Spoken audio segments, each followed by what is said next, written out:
नमस्कार, जय श्री कृष्ण। मैं जया गुप्ता।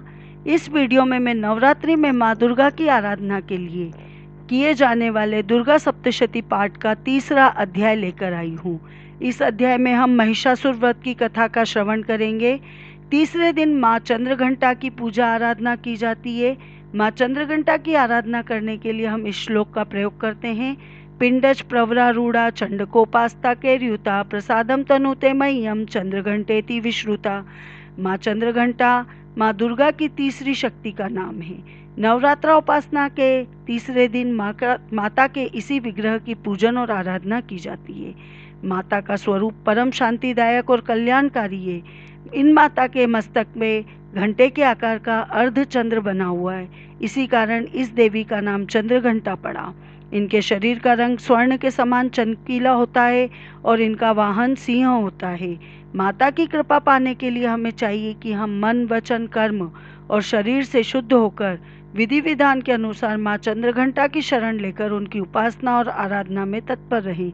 इनकी उपासना से हम समस्त सांसारिक कष्टों से छूटकर सहज ही परम पद के अधिकारी बन जाते हैं। हम इस वीडियो में तीसरे अध्याय के पाठ का श्रवण करेंगे। उसके पहले हमने दूसरे अध्याय में देखा कि दैत्यराज महिषासुर स्वर्ग पर अपना आधिपत्य स्थापित कर लेता है और इंद्र आदि सभी देवताओं को स्वर्ग से निष्कासित कर देता है। तब सभी देवता ब्रह्मा जी के पास एकत्रित होकर शिव जी और विष्णु जी के पास पहुंचते हैं और सारी बात बताते हैं। तब शिव जी और विष्णु जी ये सब सुनकर अत्यंत क्रोधित हो जाते हैं और अपने अपने शरीर से एक तेजपुंज उत्सर्जित करते हैं। तब सभी देवता भी अपने शरीर से तेजपुंज उत्सर्जित करते हैं और वो सारे तेजपुंज मिलकर माँ अंबिका को प्रादुर्भाव होता है और देवी अंबिका बहुत तेज सिंहनाद करती है, जिसे सुनकर महिषासुर उन्हें युद्ध के लिए ललकारता है तो देवी उसके असुरों का विनाश करने लगती है। अब आगे हम इस अध्याय में देखते हैं। ऋषि कहते हैं कि दैत्यों की सेना को इस प्रकार तहस नहस होते देख के महादैत्य सेनापति चिक्षुर क्रोध में भरकर अंबिका देवी से युद्ध करने के लिए आगे बढ़ता है। वह असुर रणभूमि में देवी के ऊपर इस प्रकार बाणों की वर्षा करने लगता है जैसे बादल मेरुगिरी के शिखर पर पानी की धार बरसा रहे हो। तब देवी अपने बाणों से उसके बाण समूह को अनायास ही काट कर उसके घोड़ों और साथियों को भी मार डालती है। साथ ही उसके धनुष और अत्यंत ऊंची ध्वजा को भी तत्काल काट के गिरा देती है और धनुष कट जाने से उसके अंगों को अपने बाणों से बेध भी डालती हैंगी। धनुष रथ घोड़े सारथी सब नष्ट हो जाने पे वह असुर अपनी ढाल और तलवार लेकर देवी की तरफ दौड़ता है। तो उसने तीखी धार वाली तलवार से देवी के सिंह के मस्तक पर चोट करता और देवी की भी बाईं भुजा पे वो बहुत वेग से प्रहार करता हैगा। राजन देवी की बाह पर पहुंचते ही उसकी वो तलवार टूट जाती है। फिर वो क्रोध से लाल आंखें करके वो राक्षस शूल हाथ में लेता है और उस महादैत्य ने भगवती भद्रकाली के ऊपर वो शूल चलाता है। वह शूल आकाश से गिरते हुए सूर्यमंडल की भांति अपने तेज से ही प्रज्वलित हो उठता हैगा। तब उस शूल को अपनी ओर आते देख के देवी भी शूल से प्रहार करती है। उससे राक्षस के शूल के सैकड़ों टुकड़े हो जाते हैं और साथ ही महादैत्य चिक्षुर की भी धज्जियां उड़ जाती है और वो अपने प्राणों से हाथ धो बैठता है। महिषासुर के सेनापति उस महापराक्रमी चिक्षुर के मारे जाने से देवताओं को पीड़ा देने वाला चामर हाथी पर चढ़कर आता है। उसने भी देवी के ऊपर शक्ति का प्रहार किया, किंतु जगदम्बा ने उसे अपने हुंकार से ही आहत और निष्प्रभ करके तत्काल पृथ्वी पे गिरा दिया। टूटकर गिरी हुई देख चामर को बड़ा क्रोध होता हैगा। अब उसने शूल चलाया, किंतु देवी ने उसे भी अपने बाणों के द्वारा काट डाला। इतने में ही देवी का सिंह उछलकर हाथी के मस्तक पर बैठ जाता है और दैत्यों के साथ खूब जोर लगा लगा कर बाहु युद्ध करने लगता हैगा और दोनों लड़ते लड़ते हाथी से पृथ्वी पर आ जाते हैं और अत्यंत क्रोध से भरकर एक दूसरे पर बड़े भयंकर प्रहार करते हैं और लड़ने लगते हैं। तब सिंह बड़े वेग से आकाश की ओर उछलता है और उधर से जब गिरता है नीचे की तरफ तो पंजों की मार से चामर का सिर धड़ से अलग कर देता है। इतनी तेज उसको मारता है।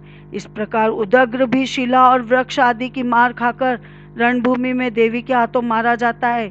कराल भी दैत्य दांतों मुक्कों और थप्पड़ों की चोट से धराशायी हो जाता है। क्रोध में भरी हुई देवी ने गदा की चोट से उद्दत का कचूमर निकाल देती हैंगी और भिंदीपाल से वाशकल को तथा बाणों से ताम्र और अंधक को मौत के घाट उतार देती देवी 3 नेत्रों वाली परमेश्वरी ने त्रिशूल से उग्रासय, उग्रवीर और महाहनु नामक दैत्यों को भी मार गिराया। तलवार की चोट से विडाल के मस्तक को धड़ से काट गिराया। दुर्धर और दुर्मुख इन दोनों को भी अपने बाणों से यमलोक में भेज दिया। इस तरह से देवी अत्यंत प्रचंड रूप धर के सारे दैत्यों का संहार करती है। तो जब अपनी सेना का संहार होते देख के महिषासुर भैंसे का रूप धारण करके देवी के ग्रहणों को ताज देने लगता है। तो किन्हीं को थथुनों से मारता है, तो किन्हीं के ऊपर खुरों से प्रहार करता है, किन्हीं किन्हीं को पूंछ से चोट पहुंचाता है, तो किन्हीं को सिंगों से विदर्ण करता है। कुछ गणों को वो वेग से, कुछ को सिंहनाद करके, कुछ को चक्कर देके और कितनों को वो तेजी से श्वास छोड़ के और वायु के झोंकों से धराशायी कर देता है।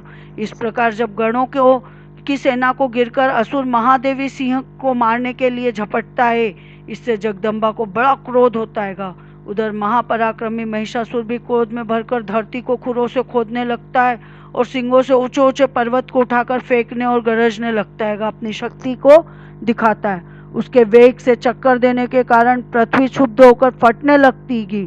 उसकी पूंछ से टकराकर समुद्र का जो जल होता है वो सब दूर फैल जाता है पृथ्वी पर और पृथ्वी को डुबोने लगता है।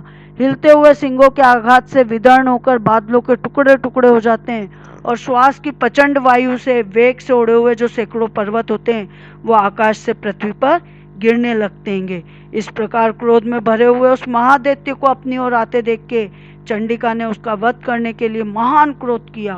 उन्होंने पाश फेंककर उस महान असुर को बांध लिया और महासंग्राम में बन जाने पर उसने भैंसे के रूप को त्याग दिया और तत्काल सिंह रूप में वो प्रकट हो जाता है।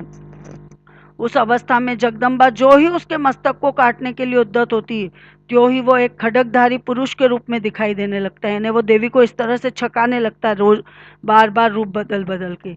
तो देवी तुरंत ही बाणों की वर्षा करके ढाल और तलवार के साथ उस पुरुष को बीत डालती है।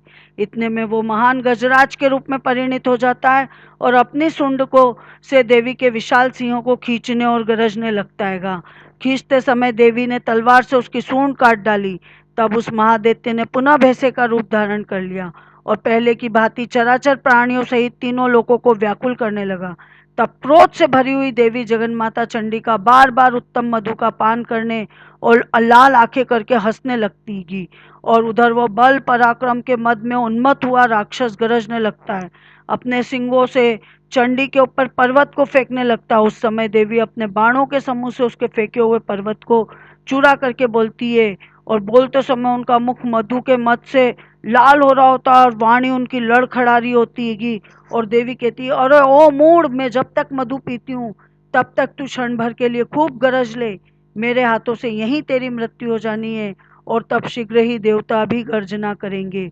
इस तरह से देवी उससे कहती है। ऋषि कहते हैं कि ये कह के देवी उछलती है और उस महादैत्य के ऊपर चढ़ जाती है। फिर अपने पैरों से उसे दबाकर उन्होंने उसके कंठ पर शूल से आघात करती है। उनके पैरों से दबा होने के कारण महिषासुर अपने मुख से आधा शरीर ही बाहर निकाल पाता है कि देवी अपने प्रभाव से उसको रोक देती है। आधा निकला होने पे वो महादैत्य देवी से युद्ध करने लगता। तब देवी बहुत ही बड़ी तलवार से उसका मस्तक काट गिराती है और फिर तो हाहाकार करती दैत्यों की सारी सेना भाग जाती है। महिषासुर का वध हो जाता है और सारे देवता अत्यंत प्रसन्न हो जाते हैं और देवताओं ने दिव्य महर्षियों के साथ दुर्गा देवी की स्तुति करने लगते हैं। गंधर्वराज गाने लगते हैं, अप्सराएं नृत्य करने लगती है। सब अलग अलग तरीके से देवी की स्तुति करके और देवी की आराधना करते हैं और अपनी खुशी प्रकट करते हैं। इसी के साथ मार्कंडेय पुराण में सर्वाणिक मनवंतर की कथा के अंतर्गत देवी महत्म्य की महिषासुर वध नामक तीसरा अध्याय पूरा हुआ। इसके साथ ही दुर्गा सप्तशती के तीसरे अध्याय के पाठ के अलावा चौथे अध्याय का पाठ सुनने के लिए आप मेरा अगला वीडियो देखिए। आपको मेरा ये वीडियो अच्छा लगा तो इसे लाइक और शेयर कीजिए।